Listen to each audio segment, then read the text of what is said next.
Now we're back in no man's land and we're going to begin to make a full ground stroke follow through. And by the way, you can do this on both your forehand and backhand side. I've been demonstrating forehands. I would recommend following these exact same directions for both a one-handed or a two-handed backhand. Same thing, and make the same progressions in the same way with the same focuses, etc. What we're going to do now is we're going to make a follow through with the butt cap of the racket, the very bottom of the handle, facing our target. And I'm personally now going to switch over to my normal forehand grip, which for me is semi-western. Now that I'm making kind of a full swing here, it's still going to be smooth and relaxed and slow. Going to be, very deliberate. Not that we're, guiding it either, but it should be flowing and smooth and relaxed. You should have a very loose grip on the racket. So again, just simply turn to the side, begin at eye height would be my recommendation. You're going to hit with the ball on its way up, go through smoothly, and finish with your butt cap facing towards your target. So really calm and relaxed, and we're just getting a feel for that boom boom rhythm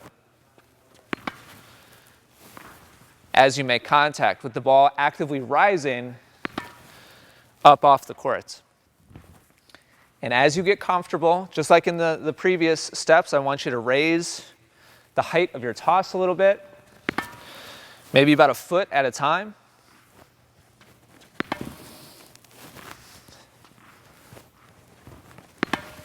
And also be very aware of the quality of your contact. Continues to be very important. That's really going to tell us where we're having timing issues. If you're consistently hitting the bottom edge of the frame in any of these steps, then it means that you're swinging a little bit early. Okay? And so you're going a little bit too soon relative to where the ball is, and so you're hitting the bottom edge of the racket. If you repetitively hit the top edge of the racket, you're a little bit late relative to where the ball is. All other things being equal. So usually when people have an issue hitting off center, it's going to be a reoccurring thing. It's going to be a consistent location on the racket. The only way to know what that is and then actually make an adjustment to improve is if you're paying attention and you're relaxed enough to actually know what's happening and feel and see where the ball is hitting.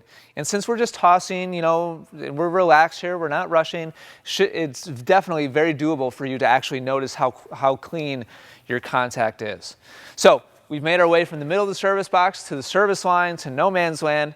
And the next step, we're actually going to go back to the baseline and start to make some full swings. One more thing that actually I meant to throw in here in this video, you'll notice that we've progressively made a little bit larger backswing as well as follow through as we go through here. On the bumps, on the very first ones, I really was just starting with the racket right behind where contact was and just bumping forwards.